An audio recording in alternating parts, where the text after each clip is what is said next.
Hey guys, it's Charles. I'm here in my Beijing apartment. I just wanted to make a quick video about my trip to Mongolia since I recently got back.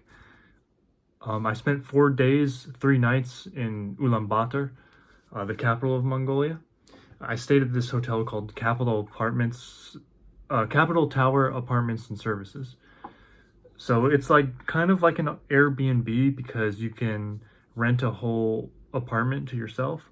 And it was huge. Like the apartment was huge, but I would kind of say it was a little bit below average because it had a weird smell. Like the room and the hallway, they smelled really weird, almost had a cheesy smell. Really did not smell good. There was also no room service between the nights that we stayed there. Um, we had to ask them to, provide us with toilet paper. So, yeah, maybe not the best service there, but it was all right. We got some pretty good rest. So, yeah, but I wanted to make this video to talk about the current state of Mongolia in 2025 because I feel like people need to know. It was really interesting. I had a really great time, first of all. I had so much fun. It was amazing. The first night I got there, I went on a tour. Um, we went on a tour to the Chinggis Khan statue. Very amazing, incredible statue of Chinggis Khan on his horse, and you can go up into the horse head and like kind of get a closer look at him. And it's the highest equestrian statue in the world. So fun fact about that. Um, but yeah, outside of Ulaanbaatar is very green, luscious green fields, and Ulaanbaatar itself is very urban. It's got a lot of people. They're still doing a lot of construction, a lot of urban development. So yeah, but then as soon as you get to the outskirts of Ulaanbaatar, it's like more nomadic, and you see gur tents, people living with their livestock and their herds. Um, yeah, it was so amazing. Like the grasslands are so green and the sky is so blue. It's like I feel like I died and went to heaven. It was like amazing scenery. Oh my gosh! And Terej National Park, I could be pronouncing that wrong. Um, it was so green and luscious. It's like Yosemite in California, but um, yeah, I don't know. Yeah, I don't know what I'm saying, but yeah, it was amazing, beautiful, beautiful place. I would definitely go again. And crazy enough, I see myself living there because I just like the freedom. It just feels free. It feels, how can I even describe it? It's like you have to go see for yourself how free they live, you know? Maybe not the most modern, not the most amenable, not the most convenient country to visit. I'll be honest. Um, Not even close compared to here in China. Like all the different online services we have here in China is like crazy convenient, right? But Mongolia has this spirit of like adventure, like that I really love about it. Like there's just the spirit of the people there, and the landscape and just living there. You know, it has I don't know how to describe it even. It left me speechless. It was so amazing. And maybe this is just, I'm totally biased. I'm not looking at it from a objective lens, but I really enjoyed it. The food is very basic. It's like just what they have there. I just had soyvan, which is noodles with beef and carrots, and that's it. It's kind of like Chinese chow mein, but much simpler, less flavors. And I feel like just the natural flavor of things really stands out. I had a traditional covered Mongolian soup, which is just basically lamb, onions, water, and dough, and that's pretty much it. But it was tasty, very hearty food, very nourishing, very nutritious food.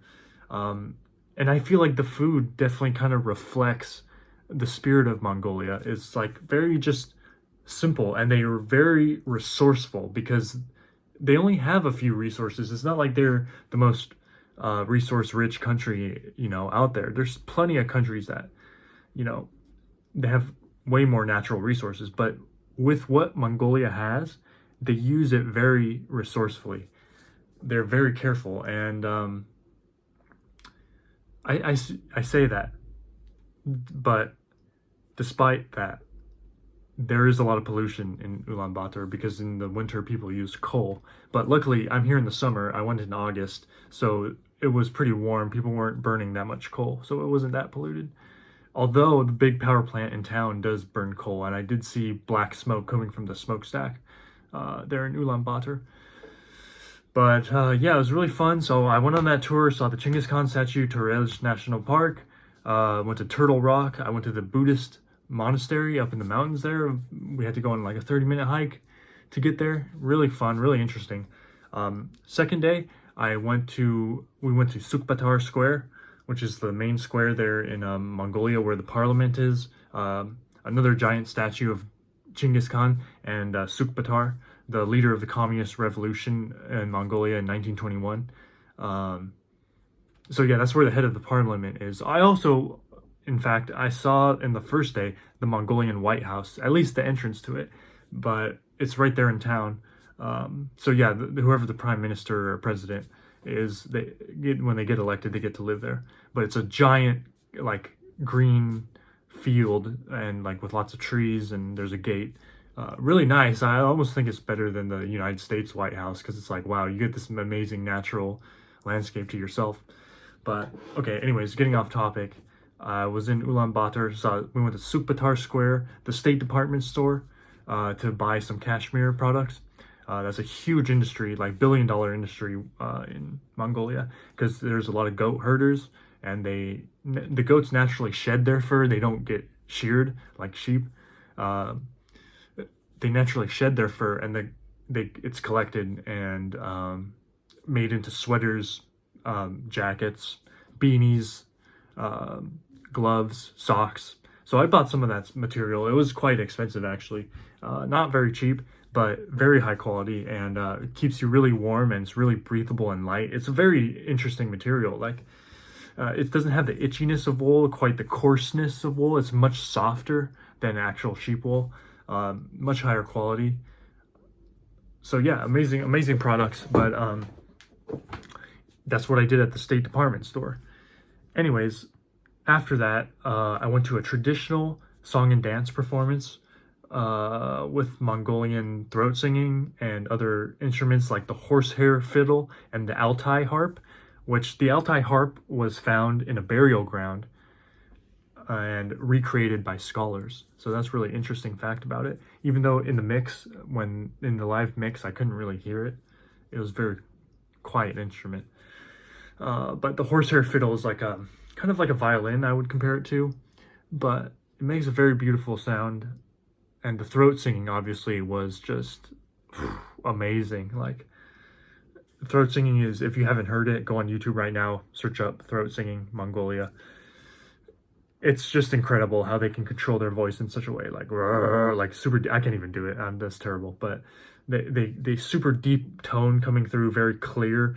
And an average person, if we try to do it, it will hurt your vocal cords. So they do a lot of training with that. Anyways, it's amazing and beautiful culture. I felt swept away watching the performance. I felt like in a different planet, different universe. It was really amazing, and I saw the culture of Mongolia in that performance with the spirit of Mongolia. Again, I want to talk about this. It's like freedom. Like, I saw these horses running free on like a nice green field, like just running free, carefree. And it's like, I feel like that's the spirit of Mongolia. It has a certain carefree element to it, but also just a boldness, like a determination. I don't know if that makes sense, but I just love the style of freedom that they have. We have a certain style of freedom in America, as well as in China too, to be honest. But in Mongolia, it's something different. It's something special. I just felt very special being there, and it's definitely changed my perspective on life. But would I go back? I would go back. And would I live there? I would live there, which sounds crazy, but just seeing that kind of freedom, it's like, that doesn't really exist in many places. That's why it's so special, I think. And I understand there's challenges. The arable land in Mongolia is decreasing year by year. So being a nomad is like a hard lifestyle. That's what the tour guide, told me. But just spending time in Mongolia, I just felt so refreshed. Um, yeah, just a very cleansing, very spiritual experience for me, I feel like. But anyways, they do face a lot of issues. Infrastructure wise, it's not the best country. Lots of traffic in Ulaanbaatar. But I definitely want to go back, explore some more, like Kuzgul, like the lake Kuzgul. It's like about 300 miles from Ulaanbaatar, so it takes a while to get there. But yeah, the country is so full of potential and for travelers and visitors. So that's why I only barely scratched the surface in my short stay. But I just wanted to make a quick video to talk about that, and thank you for watching.